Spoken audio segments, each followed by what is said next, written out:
half of my parents' house is haunted or possessed. I don't know, but it's wrong up there. When you go upstairs and open the door, there's a large room with a walk-in closet about 700 square feet. There's a hallway to the right with a little bathroom, and then a door that leads to the other half of the upstairs. Another 700 square feet or so, and with two little doors to attics on either side of the room. The light switch to the room is outside of the room, meaning to turn on a light from the bed by the window, you have to get up and walk about 30 feet. Open a door, reach your arm, and turn on a light. In 1999, when I was 17 and my brother was 15, he lived in the upstairs part of the house. Obviously, very choice as it's basically its own house just without a kitchen, and I lived in a bedroom downstairs. One day he ran downstairs and asked me if I wanted to change rooms. He said his knee injuries hurt too badly to go up and down the stairs all the time and asked if I would like to switch rooms. Of course I said yes. Fast forward to a few months later. It's a school day and I am in bed. The sun is not up and my alarm has not yet gone off. I wake up and I don't know why. I woke up as I am a heavy sleeper who needs a lot of hours. I felt something near my bed. I rolled over to see who was in there, assuming it was one of my parents or a sibling or something trying to wake me up. And I see a life-sized crucified Jesus on my bedroom floor, living and evil with dark green eyes that glowed. It was obviously not Jesus, just some kind of thing taking on a shape and existing there, trying to scare me. I stared at it and the eyes locked on mine, and the cross rose up to a vertical position, slowly until the life-size crucified Jesus was before me, radiating hatred and anger and disgust. I wanted to turn the light on so bad, but to do that, I would have to get up, run around him, make it 30 feet, open a door, and turn on a light. I pulled the blanket over my head and waited for the sun to come up and tried to pretend I had a nightmare and none of it was real. I got a lamp and put it next to my bed. 1 year later, and I am a senior in high school.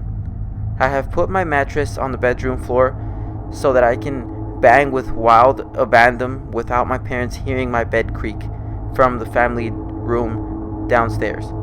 My boyfriend and I bang it out and then roll opposite directions on the mattress to fall asleep. I don't know what time it was, but it wasn't daylight yet. When I woke up because I felt something breathing on me. When I opened my eyes, I could see a man's face, illuminated by the neighbor's outdoor lights and a street light very close to mine. There was a man down on the floor with his face near mine, and his eyes were black, solid black. Any part that would have white or color was entirely black and shiny. He had dark, ruddy skin and very hard, craggy features, like a very square jaw, and the waist down, he had freaking goat legs. I screamed and screamed and screamed, my mouth and my eyes opened wide, terrified, and no sound came out.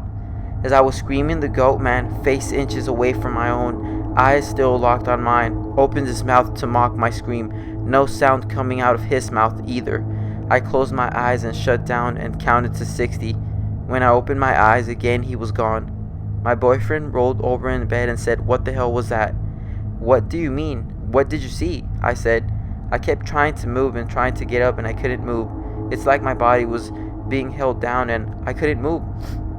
I tell him he must have had a nightmare because I want to believe none of this is real, and we go out and meet some friends.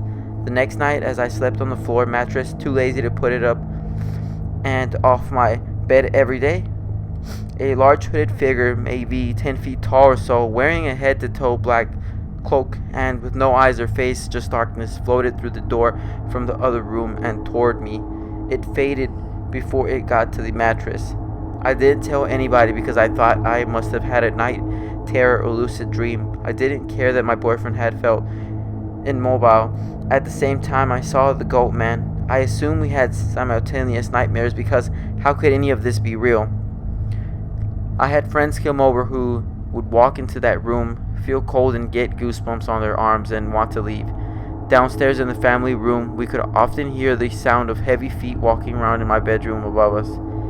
A few years later, my brother and I are hanging out. I have never told him or anybody else about this stuff.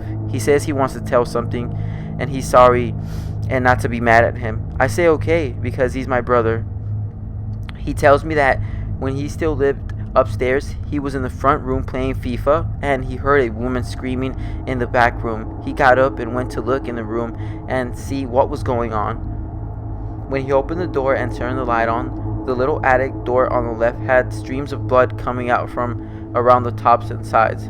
Like the blood was seeping out of the door frame. The screaming was coming from the inside of that little attic. That's when he ran downstairs and asked me to switch rooms. He told me he knew it was probably just a nightmare, but it felt real and he didn't want to stay up there anymore. He was sorry he lied about the severity of his knee injuries to get out of that room. I said I didn't care at all and told him about what I had experienced up there. I don't want to believe any of this is real. It doesn't make sense to me that it can be, but it's hard to deny it when me and my brother and my boyfriend and multiple friends have experienced hearing or feeling different non-human things up there. It felt to me like the Jesus thing and the goat man were the same entity, hard and cold and hateful and rage-filled, and that the tall dark-robed figure was a different entity. But I don't know what they were. Whenever it comes up now, I say it must have been night terrors or lucid dreams, but I kinda don't actually believe that, but I want to believe that.